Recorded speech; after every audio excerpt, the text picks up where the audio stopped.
என் அருமை சொந்தங்களே, என் விஸ்வகர்மா உடன்பிறப்புகளே, நாளைய பொழுது நல்ல பொழுதாக விடிய அந்த ஆண்டவனை வேண்டிக் கொண்டே இருக்கிறேன்.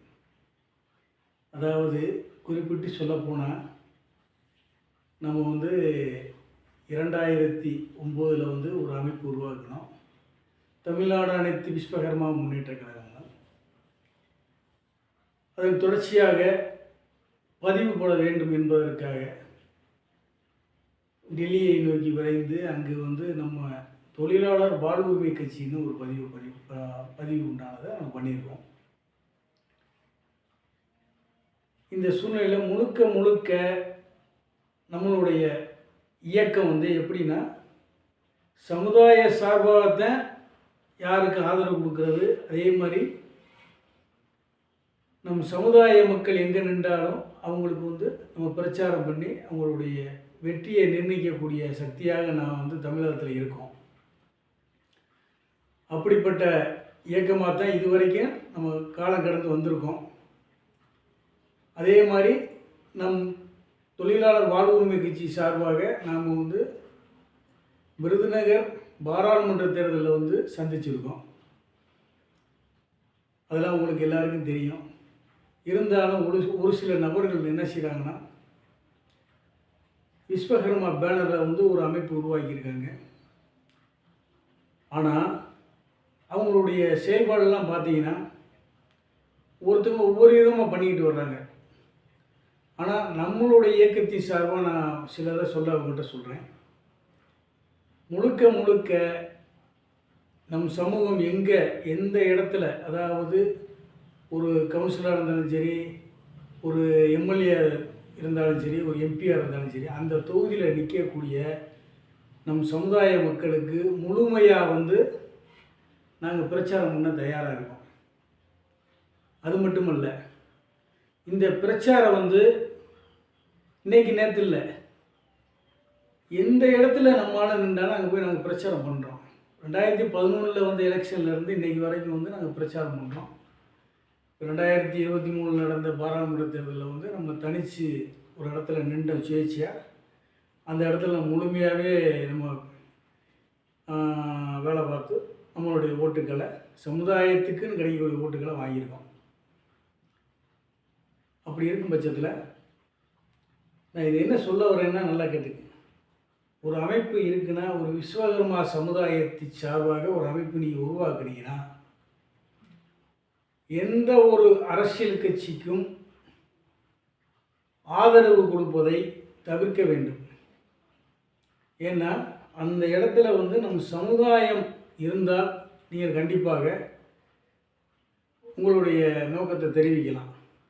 சமுதாயம் இல்லாமல் எந்த ஒரு அரசியல் அமைப்புக்கும் நம்ம ஆதரவு கொடுப்பது சாத்தியப்படாததாக நாங்கள் கருதுகிறோம். அது மட்டுமல்ல,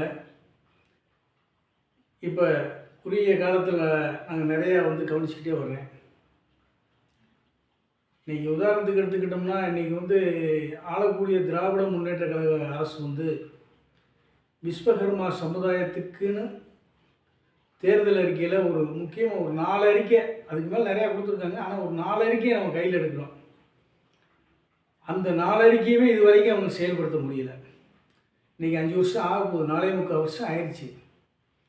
இன்னொரு 4 மாதத்தில் எலெக்ஷன் அறிவிச்சிருவான். அவங்க ஒன்றும் செய்ய முடியாது. ஆனால் இதையும் நம்பி ஒரு சிலர் அந்த திராவிட முன்னேற்ற கழகத்தை தொங்கிக்கிட்டே தர்றாங்க.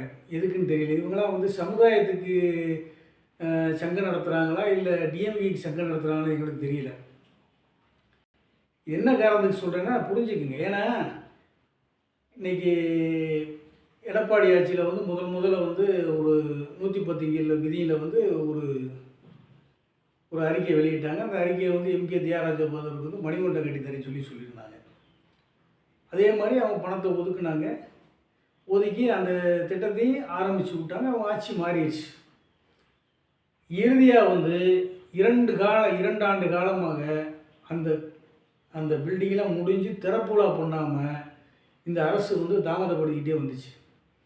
தாமதப்படுத்திட்டு வரையில் நம்ம அவங்ககிட்ட தமிழ்நாட்டில் உள்ள இயக்கங்கள் எல்லாம் சேர்ந்து நம்ம போராடி அதை திறப்புலா பண்ணணும்னு சொல்லலை. அப்புறம் ஏதோ சாதாரணமாக இதையோ திறந்து விடுற மாதிரி அவங்க வந்து ஒரே நாளில் வேலையை முடிச்சுட்டு போயிட்டாங்க. இதே தான் நான் வந்து ஏற்கனவே வந்து ஐயாவுடைய நூற்றாண்டு விழா வந்து சட்டசபையில் வந்து அறிவித்தாங்க கலைஞர் பீரியடில். அப்போ வந்து அதே ஆண்டில் வந்து உங்களுக்கு செம்மொழி மாநாடு கோயம்புத்தூர் நடக்குது. அந்த மாநாட்டில் வந்து ஐயா வந்து அது நூற்றாண்டு விழா, ஏன்னா அரசு விழாவை வந்து நடத்துது.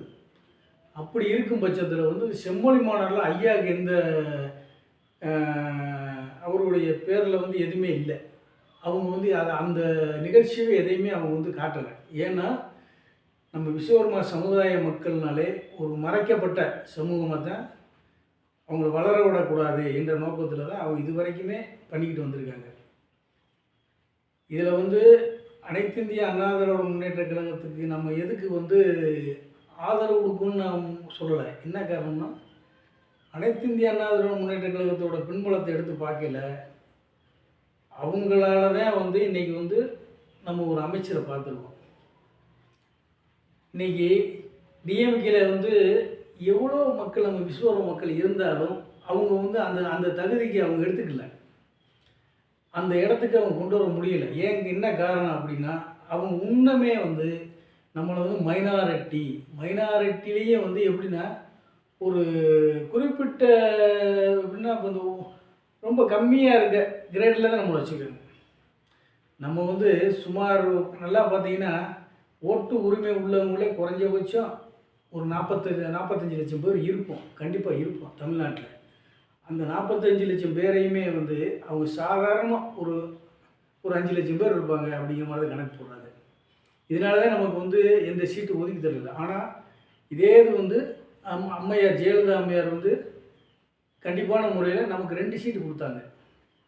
அவர் வட சென்னையில் வந்து சீனிவாசனுக்கும் அன்னை கேடி ராஜேந்திர பாலாஜி அவருக்கும் கொடுத்தாங்க.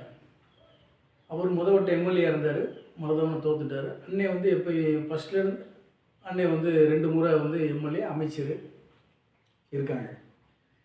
இதெல்லாம் கணிச்சுத்தேன் இந்த முறை வந்து நம் சமுதாய மக்கள் அனைவரும் ஒன்றிணைந்து நம்மளுடைய கோரிக்கை அனைத்தையும் அன்னை மூலியமாக எடப்பாடிகிட்ட நம்ம கொடுப்போம். இந்த முறை வந்து அனைத்து இந்திய அண்ணா திராவிட முன்னேற்றங்கள் தான் ஆட்சி அமைக்கும். இது வந்து நீ யாரோ பில்டப் பண்ணாலுமே இன்றைக்கி அமைக்க போகிறது வந்து எடப்பாடி தான் ஆட்சி அமைக்க போகிறாரு. அதை நாங்கள்லாம் கணிச்சிட்டோம். இந்த முறை வந்து அண்ணன்ட்ட, அதாவது கேடி ராஜேந்திர பாலாஜி அவர்கிட்ட வந்து நம்ம எல்லாரும் ஒன்று சேர்ந்து நம்ம போய் அவர்கிட்ட போய் பேசுவோம். பேசி இந்த சமுதாயத்துக்குன்னு உள்ள கோரிக்கையை நம்ம நிறைவேற்றி கொடுத்தா சட்டசபையில் கண்டிப்பான முறையில் இப்போ எப்படி ஐயாவுக்கு வந்து சட்டசபையில் வந்து 137 வந்து மணிமண்டபம் கட்டித்தரேன்னு சொல்லி உறுதி கொடுத்தாங்களோ, அது மாதிரி எங்களுக்கும் சட்டசபையில் உறுதி கொடுத்து எங்களுக்கு அதை நிறைவேற்றி கொடுக்கணும் அப்படின்னு நம்ம கேட்போம். கண்டிப்பான முறையில் இதுக்கு விடிவுகாலம் இருக்குது. அதே மாதிரி அண்ணன் கேடிஆர் அண்ணன்ட்டையும் நாங்கள் எல்லாமே கொஞ்சம் விவரமாக ஓரளவுக்கு அண்ணே நம்ம சமுதாயம் எல்லாம் ஒற்றுமையாக தான் இருக்குது அப்படின்னு சொல்லியிருக்கோம். நீ எல்லாம் ஒற்றுமையோடு வாங்க, நம்ம எல்லாம் ஒன்றா சேர்ந்து போவோம். இதில் வந்து நான் தான் பெருசு நீ தான் பெருசுன்னு இங்கே காட்டுறதுக்குள்ள வேலை இல்லை. நான் ஒரு வழியில் போகிறேன்னா அந்த வழி போய் சேர்ற இடம் வந்து நம்ம சமுதாயம் தான், அது வளர்ச்சி அடைந்து நான் போகிறேன். அதே இது நீங்கள் வந்து அதே தான் வர்றீங்க. ஆனால் இதில் வந்து வேறு பேனர்லாம் நமக்கு தேவையில்லை, ஒரே பேனர் கேடிஆர் அப்படிங்கிற பேனர் தான். இவரை வச்சு தான் நம்ம பண்ண முடியும். ஏன்னா ஆளாளுக்கு வந்து தனித்தனியாக கொட்டடிக்கிறதுக்கு சேர்ந்தடிப்புமே, ஓசைகள் ஒன்றா வரட்டுமே அப்படின்னு தான் பார்க்குறேன் நான். இதை வந்து கண்டிப்பான முறையில் எல்லாரும் பயன்படணும்னு நான் நினைக்கிறேன்.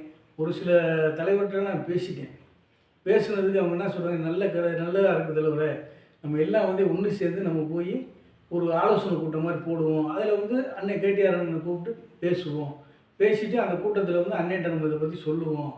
ஒரு மாநாடு மாதிரி போடுச்சுன்னா எல்லோரும் சேர்த்து ஒரு மாநாடு போடுவோம். அதில் வந்து எடப்பாடி தூக்கி உட்கார வைப்பதில்லை, உட்கார வச்சு நம்மளுடைய கோரிக்கை மூலம் கொடுப்போம். கண்டிப்பான முறையில் வரக்கூடிய ஆட்சி வந்து எடப்பாடி ஆட்சி தான். கண்டிப்பாக வந்து நமக்கு நல்லது கிடைக்கும். அதை தான் நான் வந்து முடிவாக சொல்கிறேன். ஒவ்வொருத்தவங்க ஒவ்வொரு விதமாக பேசினாலும் ஆனால் நம்மளுடைய கருத்துக்கள்லாம் ஒற்றை கருத்தாக தான் இருக்குது. நம்ம சமூகம் வளரணும், அதுக்கு என்ன செய்யணும் அதுதான் பார்க்குறோம். இதில் வந்து நான் மாத்திரம் வளரணும் என்றைக்குமே இந்த பிகே வெங்கடேஸ்வரர் நினைக்கவே மாட்டேன். ஏன்னா அப்படிலாம் நம்ம ஒருத்தனை காட்டி கொடுத்து நம்ம அந்த முன்னுக்கு வரணுங்கிற எண்ணம் நமக்கு அரிதும் இருக்காது, எப்பயும் இருக்காது. அதுதான் நான் உரிமையோடு சொல்கிறேன். நம்ம எல்லாமே அண்ணன் தம்பி, இதில் பாகுபாடெல்லாம் இல்லை. எல்லோரும் ஒற்றுமையாக வருவோம், ஜெயிச்சு காட்டுவோம்.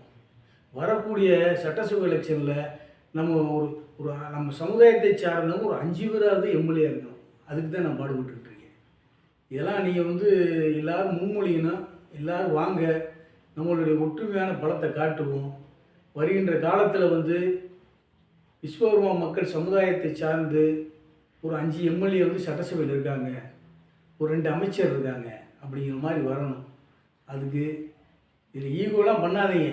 ஈகோங்கிறதுனால கெட்டு போயிட்டோம். இவ்வளோ நாளாக கெட்டு போய்கிட்டே இருக்கோம். ஒருத்தனை சொல்லி போய்கிட்டே இருக்கு. இனிமேல் வேணாம். நம்ம எல்லாம் ஒற்றுமையோடு செயல்படுவோம். வரக்கூடிய காலங்கள்